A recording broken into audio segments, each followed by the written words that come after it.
Welcome to Emotional Algebra with Dr. E.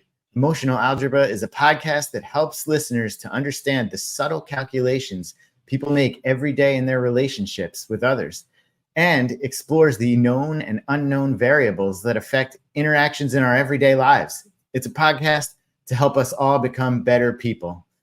I'm Andrew Tavani, your co-host. And I'm Dr. E. Hey, Dr. E. How you doing today? Good to see you. I'm good. Actually, Andrew. Dr. E, what is that you're wearing? Are you wearing some merch here? Is that what I see? We have merch. Yes. Oh, how about that? Now, my daughter, for my birthday, she thought it'd be pretty cool to tie in something to the podcast. She's been seeing me work on and develop since January. So she thought it'd be pretty cool to bring that in. It was a big surprise. She was really proud of it. And I was really impressed with her efforts to go ahead. And she kept saying, "Send me the logo, Dad, send me the logo." So she had this delivered. But again, even that, I remember in our first episode, I talked about why I developed that to challenge a friend. And I also talked to my daughter about it because I know sometimes we all have issues where we get caught in our fears. And I also then explained to her, I said, I'm doing this to help this person. I'm doing this to help you. And most of all, I'm doing it because I think it can make a difference. And I think even though with a lot of times our kids, we might say things and plant seeds and scratch that soil and drop that seed in, we don't always see it grow. And I think the thing to see is that she wasn't going to necessarily tell me, "Wow, that's awesome, Dad." But obviously from her efforts in this, she thought it was pretty awesome.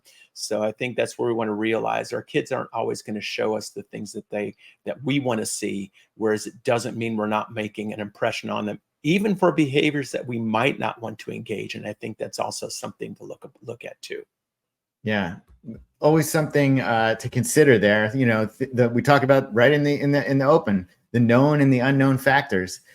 So it sounds like sort of an unknown factor until you got the present there, which is great. And my birthday's still a while off, but if you want to let her know, right? I'm a medium. I'm an adult medium. That sounds good. I'll get that one in the hopper. Maybe by then we'll have silk screen. That's right. Okay, sounds good. Dr. E, last episode, we touched on a lot of new topics. One thing we discussed pretty much in depth was conflict escalation. We talked about the dichotomy, the strong versus weak, and ultimately the win-lose dichotomy and all the emotions that go into that. I think probably makes sense to just quickly review that, since a lot of what we're going to cover in today's episode is based on that. Right. So again, as we're kind of looking at the last part of this this slide, the last piece of it, we're looking at kind of the culmination of conflict. We're looking at the emotions and how we view them as strong and weak, and by cultural standards, and also remembering the ones that overlap: love, happy, compassion, trust. That's not on there. I got to make sure I put that on there. And I've had that on there. I've had this presentation for years. However, there are thousands of emotions that we have. And what we want to recognize is the unique differences between those, especially in conflict. Because while I show the graph, and on the graph, we see that escalation of what are behaviors that often look strong, what you're seeing underneath that are the emotions that we feel that feel weak. So we don't want to show the weak, so we react with emotions and behaviors that help us to look stronger, starting maybe with, we talked about logical defenses or cognitive defenses: rationalization, minimization, denial, justification. Then we might move to our first protective emotions like flippancy, defiance, arrogance, some of those emotions. And as we continue to get pushed, then we escalate to anger, then to rage and to hatred. So why I address those is to help people realize that, again, there's this inverse proportional relationship between, and I love saying this, between the degree of emotions that look strong and the emotions we feel underneath that feel weak. So that's the one thing to gauge, is if the conflict's getting out of hand really quickly, then what we want to look at is, what is that person feeling? Even if the first thing I say to somebody and they blow up, then their pump is primed. And that's what I really want people to see, is while this is a conflict that's shown that starts from a point of, kind of the midpoint, or what I'm hoping to be the point of resolution, when people can find, the understanding or medium for what's going on, and communicate better. The thing to realize is many times people are starting way down at the bottom of that graph. They're starting on that lower on that axis of power, from low power. And then they just react from there, because the goal is to try to get our power back. Conflicts just aren't about understanding. They're not about resolution. They're not about let's meet in the middle. They're about, I have to win, and I have to, in essence, if not survive, then crush and conquer. And that's what I really want people to look at, is how our conflicts are coming these days, to really crushing and conquering, and then the other person basically having to submit. And that, to me, is basically part of this pandemic of conflict that we have in the world around us right now. And I think one of the enlightening things you pointed out yesterday too is it's not just the verbal, it's the nonverbal, the body language, even before some of these conflicts officially kick off, let's say. Right. And that is key, is that I was saying that, whether it's a facial expression, a micro emotion, the way somebody presents themselves in a room, or just even somebody knowing that they're going to have to talk to somebody that there's contention with, that's remained unresolved. I often tell people their conflicts start years before, the fight. That there's so many things that happen over time that build and build and build. And people are like, well, where'd that come from? And that's what I'm trying to say is, body language, the history of experiences. And that's what we're going to get into in the self-development stuff, is really understanding all the things that lead to our behaviors in the present and where they come from. So today, then people will be able to go back and review the conflict, either go back and watch the episode, or just kind of review what we talked about in review it in your head and try to remember. But then look at this graphical kind of interface and try to play out those conflicts in your own life. Look at the precursors to it. Look at the triggers that brought it on. Look at what happened in the end, and ask yourself, did I really find a resolution? Are this person and I that much closer truly? Or did we just kind of, put things under the rug again? And I think a lot of times people do need professional help to work through conflicts. That's why there's so many mediators that are employed these days. And even our jury and legal system is really about helping to manage conflict in court of law, and saying, you're innocent or guilty. The issue I don't like about those situations is that often it's levying all guilt, all responsibility, rather than a shared balance, which is really often the case. Is there's a shared balance to conflicts, that if we all understand and look at our role we played, the role that other people's played, the role that my opponent's playing, and we looked and say, okay, how can we understand this from the emotional standpoint, from the behavioral standpoint, from the predispositions and the triggers, then we'd often find a much more satisfying outcome for everybody, where we can really seek resolution and understanding. Absolutely. And I think too, one of the great things, as you always do, you come with visuals, and you've got those visuals. And I think that it's a great opportunity for our viewers and listeners. If you're not viewing, you might want to turn on real quick. We just put it back up. Take a screenshot of this. This is a great tool to use as just your notes to understand the emotions and what side they line up on in any conflict. So let's talk about how this is all going to fuel what we're going to discuss today, which is some conscious and unconscious experiences. Right. So today we're going to talk about development of self, basically our conscious, unconscious, our defenses, and how that all comes together. So as a listener, I'll try to continue to explain what's going up on the presentation here. Even as a listener, if this is a lot, there's a lot that's going to be covered, and just like yesterday, in a short amount of time, sometimes it's hard to hear. Please go home. You'll see this on your different platforms, YouTube or Spotify, different platforms that carry the video. I welcome you all again to review this and even go back with people you're having to struggle with, and let them take a look at it with you. So basically, we come to this world or born, to me, we come as just, I equate it to a sphere of energy. We're just a ball of energy. And that ball of energy is consciousness. Our conscious mind's job is present oriented. So what I mean by that is that it's looking at what's going on in the present. Do I feel tired? Do I feel hungry? Do I feel afraid? What is my experience? So it is going to look at the present moment to decide, what do I need to do? So now, as we have experiences in life, each of those experiences becomes like a different ball. So what I'm showing for the listener, I have this big circle or sphere that has all of these smaller circles popping up inside of it. Each of those smaller circles and different color circles denote a different experience that came with different emotions, that over time we have more and more experiences. Well, what do we want to do in life as humans but make meaning of it? So often what we end up doing is we start to organize those different experiences and different emotions into what I call belief systems and attitudes. Okay. So the thing to understand is, how do we parse this energy? How are we taking from the whole and shifting and affecting our perception of our outside world and our inside world and bringing them kind of together to make these conscious decisions?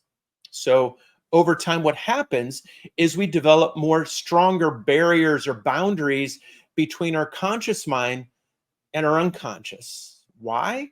So that our unconscious can hold what it holds all inside, and the conscious mind wants to pick and choose what it calls on to deal with the present. So in the And longer run, the person is making assessments of the past and comparing them with appraisals of the future to make decisions in the present. And Dr. E, let me just stop you for 1 second. The difference between conscious and unconscious. Unconscious is this, I'm looking at the visual and it almost looks like a painter's palette. It's the palette of experiences you've undergone in life.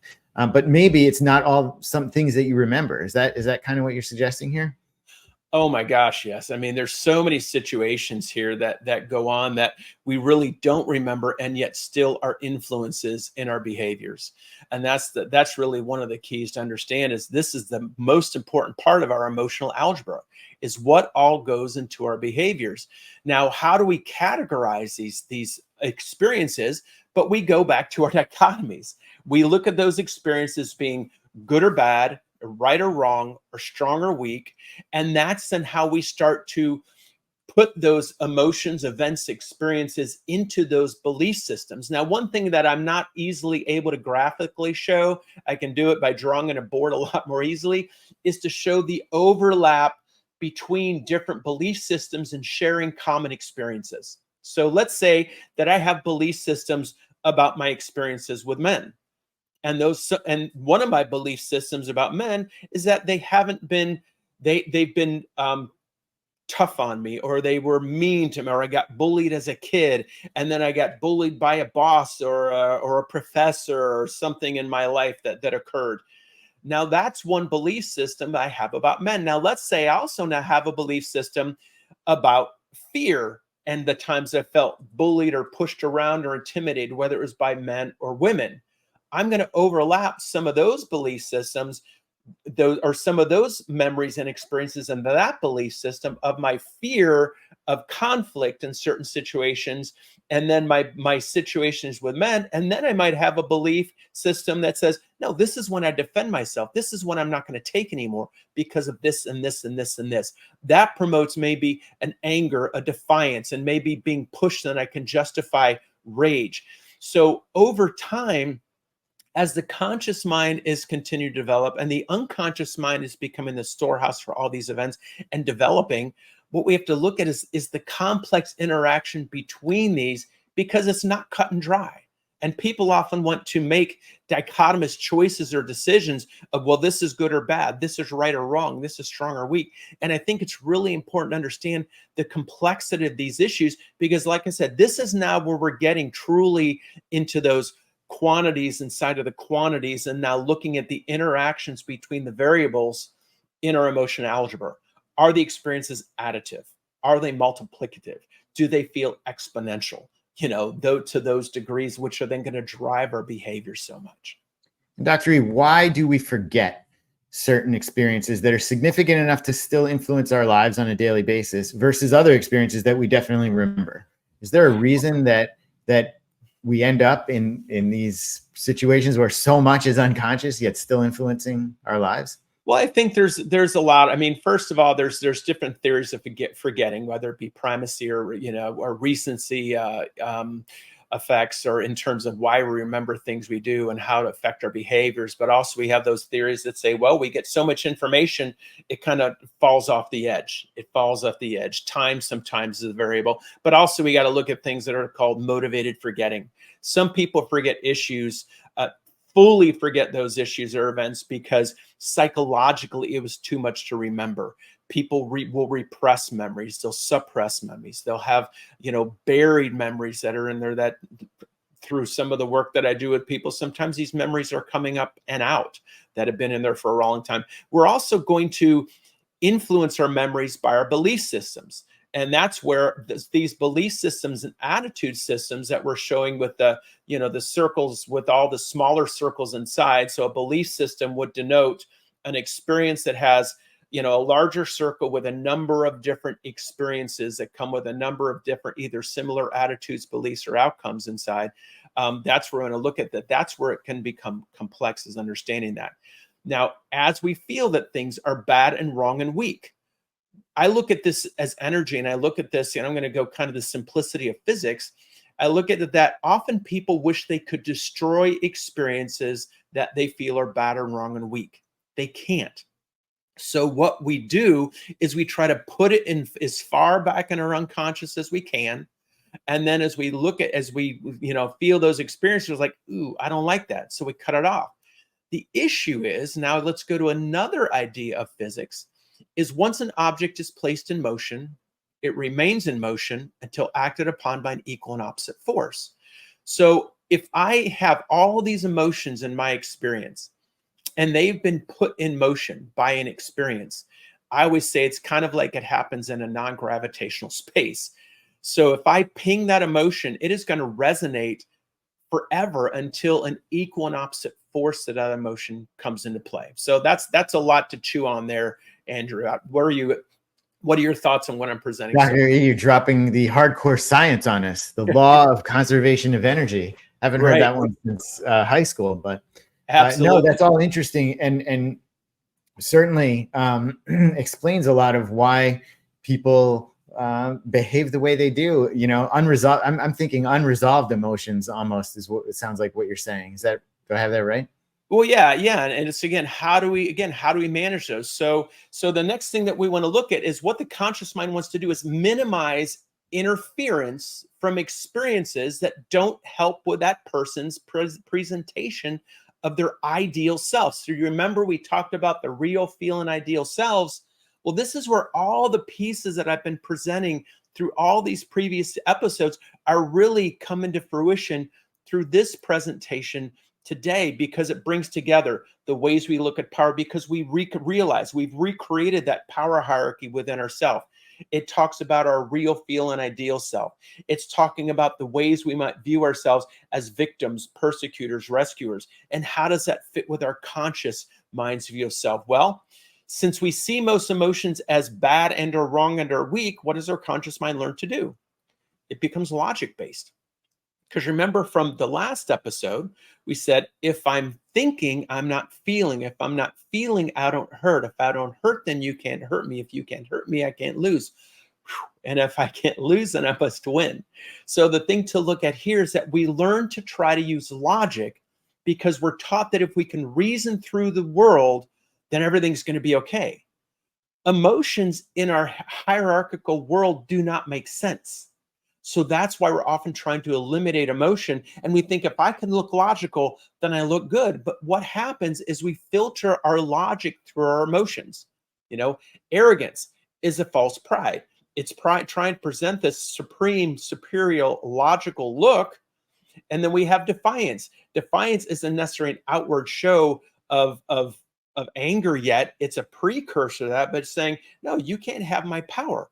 and I'm going to look superior than you because I'm not going to react. And flippancy says, I don't care. So again, all these things we're trying to do to preserve our sense of self, our sense of power, and our conscious mind is trying to often scramble, say, how do I maintain control? How do I can do that? So what the next thing the conscious mind does is it develops defenses.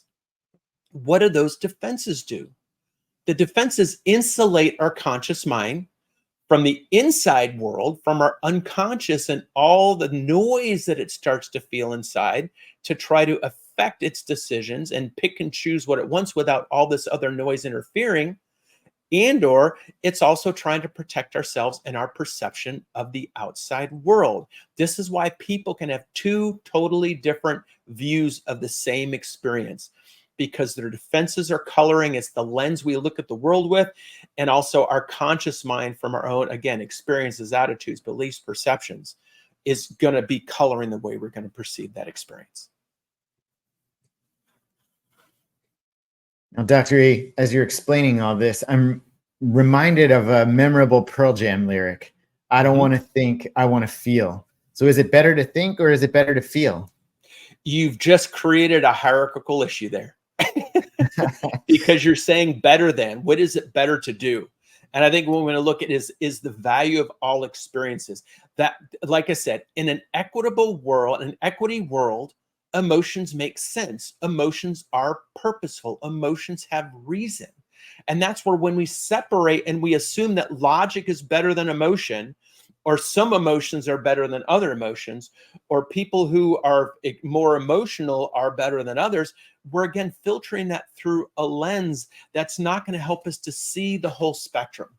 I think what we're going to do is to really see, that full spectrum rainbow of emotions, not just black and white, night or day, cold or hot, if we want to go to all those different dichotomies that we might use even to describe people's behaviors, actions, emotions. So this is the key, is to really see that we've used so many reference in our world to create these comparisons to help us to make decisions that really contribute to more blindness, not more understanding. Okay, so think and feel, and try to get the right balance of the two. Right. And think and process, why am I feeling and how many emotions? No experience to me that we have comes with only a singular emotion. And that's what we understand is often people will say, you made me angry. And I think we talked about this before. I said, well, let's back up before that. What is anger protecting? Well, I felt disrespected. Okay. And when you felt disrespected, what happened to your power? Well, it went down. Okay, then what else did you feel? Well, I felt sad. I felt afraid they might continue to push this, and I felt with disrespected. I felt kind of embarrassed because they said that in front of other people, and somebody laughed, so I felt humiliated.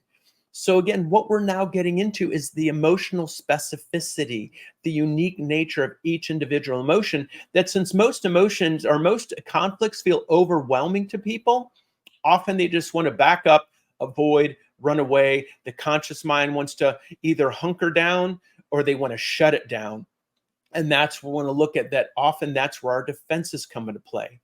So our first line of defenses are going to be cognitive defenses: rationalization, justification, minimization, denial, projection, all those things that that Freud and a lot of people in psychodynamic theory brought up, and others beyond that.